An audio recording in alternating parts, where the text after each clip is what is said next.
Shalom bien-aimés, bonsoir là où vous me suivez, et bonjour là où vous me suivez, ça dépend de l'endroit. Moi c'est votre serviteur le Nabi Salahim. Le thème d'aujourd'hui, nous allons parler sur un thème vraiment très capital. Et ce thème est intitulé Nous sommes de la génération de Joseph.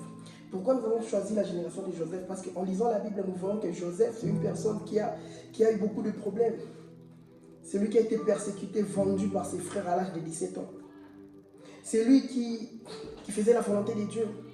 C'est lui qui était intègre dans la parole de Dieu. Mais il a été persécuté, vendu. Et si nous voulons bien comprendre, c'est quoi une génération?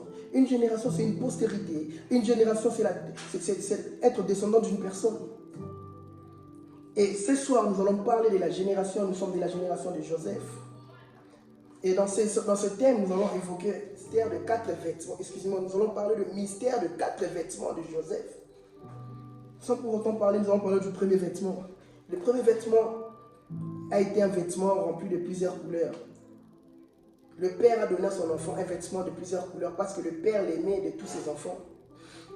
Et quand il a eu ce premier vêtement, il a été attaqué par ses frères, insulté, incriminé, brutalisé et arrivé à perdre ses premiers vêtements.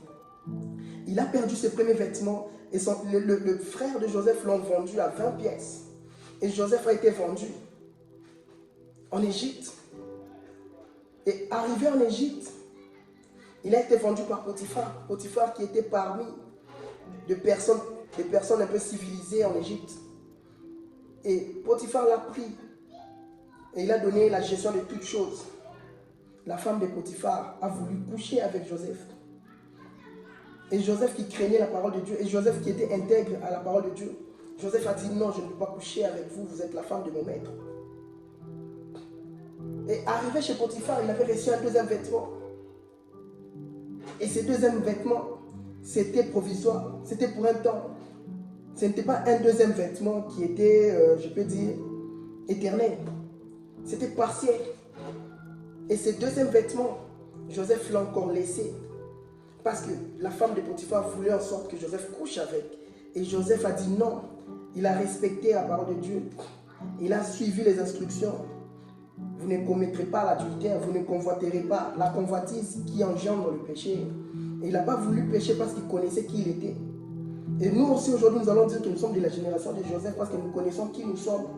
Et la promesse de l'Éternel est en nous. Nous ne pouvons pas nous mélanger, nous ne pouvons pas faire des choses qui n'ont pas de sens. Parce que nous sommes de cette génération de personnes qui ont une lourde responsabilité. Tu risques de perdre toute une génération, tu risques de bloquer toute une génération à cause de ce que tu fais aujourd'hui. J'aimerais réveiller la conscience d'un jeune aujourd'hui. Tu n'es pas n'importe qui. Ce n'est pas à cause de l'argent que tu dois commencer à te prostituer. Ce n'est pas à cause de l'argent que tu dois commencer à faire des choses qui n'ont pas de sens. J'aimerais que tu reviennes à la raison. J'aimerais que tu serves l'Éternel avec ton corps, âme et esprit. Ne cherche pas le bien de ce monde, car tu es de la génération de Joseph. Joseph fut emprisonné. Potiphar, fâché contre Joseph, il l'a mis en prison. Et arrivé en prison, Joseph a reçu encore un troisième vêtement. Et ce troisième vêtement en prison, il a été emprisonné avec des gens qui travaillent chez Pharaon. Et ces personnes sont venues avec leurs rêves. Et parce que Joseph avait un don d'interpréter les songes, Joseph a eu à interpréter les rêves de ces gens. Et quand il a interprété, il les a dit, dès que vous sortez, ne m'oubliez pas. Pensez aussi à moi. Plaidez pour moi. Et ces gens sont partis. Et quand ils sont partis, il y a eu encore un problème. Pharaon a fait un rêve. Et quand Pharaon a fait un rêve, il n'y avait personne pour interpréter. Ni le magicien, personne ne pouvait interpréter le rêve de Pharaon. Et c'est en ces moments opportuns où on devait interpréter un rêve. Et le serviteur s'est souvenu. Il s'est souvenu de Joseph, qu'il y avait un jeune qui interprétait nos rêves en prison. J'aimerais dire à une personne aujourd'hui, quand tu aides les gens, n'attends pas seulement n'attends pas toujours qu'ils t'aident aussi en retour en ce même moment. Peut-être le moment n'est pas opportun. Tu as étudié avec des amis, tu as aidé des amis pendant la jeunesse. Et aujourd'hui, tu te retrouves, tu n'as rien, tu n'as personne pour t'aider. Peut-être que ce n'est pas le moment Laisse que le moment arrive. Ne cherche pas à insulter les gens, ne cherche pas à critiquer les amis. Quand un ami, tu étais avec lui pendant qu'il souffrait, c'est toi qui l'as aidé. Aujourd'hui, toi, tu es dans la souffrance. Tu commences à les critiquer. L'argent qu'il a, ce n'est pas propre. Il est dans l'occultisme. Il a ça, il a ça. Bien aimé, je vais te dire, ce n'est pas les moments, ce n'est pas les temps pour toi. Ce n'est pas le temps pour toi. Regarde Joseph. Il a interprété le rêve. Ces personnes sont sorties. Mais ces personnes ne sont pas souvenues de Joseph au même moment. Au même moment parce que ce n'était pas le temps opportun pour que Joseph sorte. Et je te dirai aussi, ce n'est pas le moment pour toi. Pour que ces gens-là que tu as aidés dans le passé se souviennent seulement de toi. Accepte le moment. Accepte, parce que la Bible dit, il est le maître des temps et des circonstances. Il fait les choses à son temps. Et le moment venu, par rapport aux circonstances, il sait pourquoi il doit te bénir à ce moment. Parce que chaque bénédiction se déclenche par rapport au temps. Et Joseph qui est sorti pour interpréter le rêve de Pharaon. Et quand il est sorti, il y a un troisième vêtement qui est tombé. Et en sortant, Joseph qui interprète le rêve de Pharaon, il interprète comment le 7 années de famine et les 7 années de bénédiction. Et Pharaon qui s'est dit, waouh, il y avait des magiciens, il y avait tout le monde, mais personne n'a pu interpréter ses rêves. Mais toi, tu as interprété, tu nous as fait comprendre les choses cachées. Et aujourd'hui, ton Dieu sera mon Dieu. Et je crois à ton Dieu, je crois à ton Dieu. Et ce n'est qu'aujourd'hui.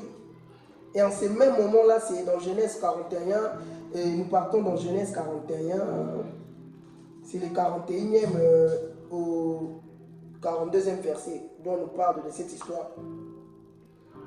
Et c'est cette chose qui l'a propulsé. Le quatrième vêtement, c'est le vêtement. C'est un vêtement glorieux. Je vais dire à une personne qui me suit ce soir, le quatrième vêtement arrive pour ta vie. Le quatrième vêtement arrive. Tu seras vêtu de ce quatrième vêtement par le nom de Jésus. Accepte de passer par cette transition. Regarde Joseph, il est passé par ce premier vêtement qui est tombé. Ces vêtements plusieurs couleurs. Le deuxième vêtement, il a reçu ce deuxième vêtement chez Potiphar, mais c'est tombé parce qu'il n'a pas voulu commettre l'adultère, forniquer avec la femme de son maître. Le troisième vêtement, c'est ces vêtements en prison. Il a reçu ces vêtements en prison. Et le quatrième vêtement, c'est Pharaon qui l'a donné ces quatre vêtements. Je vais dire à une personne ce soir, accepte les transitions, accepte les événements qui viennent dans ta vie. Ce n'est pas le fruit d'hasard. Dieu peut accepter que les problèmes t'arrivent pour t'amener quelque part. Dieu peut accepter que le tourment arrive pour t'amener vers une gloire. Et je vais dire à une personne ce soir, tu es de la génération de Joseph. Tu n'es pas n'importe qui, tu es de la génération de Joseph. La génération où au début c'est compliqué, mais la fin c'est bien. La Bible nous dit mieux vaut la fin d'une chose que son commencement. Le commencement dans la vie de Joseph était pénible. Le commencement était compliqué. Mais la fin, Joseph était devenu gouverneur. La fin, Joseph a géré plusieurs personnes. Et ce n'est qu'à la fin, les gens qui te critiquaient, les gens qui parlaient le mal de toi, vont témoigner que tu as un Dieu. Alléluia. Les gens qui disaient du n'importe quoi, que cet enfant n'a pas étudié, il ne va pas réussir dans la vie. Cet enfant n'a pas d'espoir. Bien aimé, je vais te dire que pour nous, les chrétiens, nous croyons en l'éternel. Et c'est le Saint-Esprit qui nous oriente. Je n'ai pas besoin d'étudier, je n'ai pas besoin de faire l'université. Si je n'ai pas l'argent, oui, tant mieux. Si j'ai l'argent, je peux étudier. Mais si je n'ai pas l'argent, je ne peux pas forcer. Car c'est Dieu seul qui connaît le destin d'une personne ou d'une autre. Regarde le destin de Joseph. Il devait traverser par ses succès, ses transitions de choses. Il devait être vendu par ses frères. Joseph devait tomber. Joseph devait être vendu en Égypte. Joseph devait passer par la maison de Potiphar pour entrer en prison et voir le roi. Si Joseph n'était pas passé par la maison de Potiphar, Joseph n'allait pas voir Pharaon. Accepte tout ce qui t'arrive. Accepte de tomber. Et quand tu tombes, c'est pour avoir une connaissance. Quand tu tombes, c'est pour découvrir d'autres choses. Nous allons chuter. Parce que le message d'aujourd'hui, c'était nous sommes de la génération de Joseph. Et je crois qu'il y a une personne qui a compris le message. Que Dieu soit loué. Soyez vraiment bénis. Et qu'une personne répète après moi. Je suis de la génération de Joseph. Une génération où il y a 4 vêtements. Le premier vêtement tombera, le deuxième va tomber, le troisième et le quatrième vêtement, ça sera éternel. Et le quatrième vêtement, ce sera un vêtement glorieux. Un vêtement qui va t'amener dans la royauté. Un vêtement qui sera un témoignage pour tes frères, tes soeurs, tes amis t'ont critiqué. On ne t'a pas donné de chance dans ta famille. Mais tu recevras un quatrième vêtement. Soyez bénis. Que Dieu vous bénisse. Amen.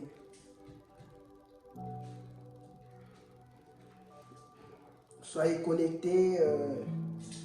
Abonnez-vous massivement à notre chaîne YouTube qui porte le nom de Nabi Salaim Bondou. Prochainement, nous allons encore essayer de parler. Que Dieu vous bénisse.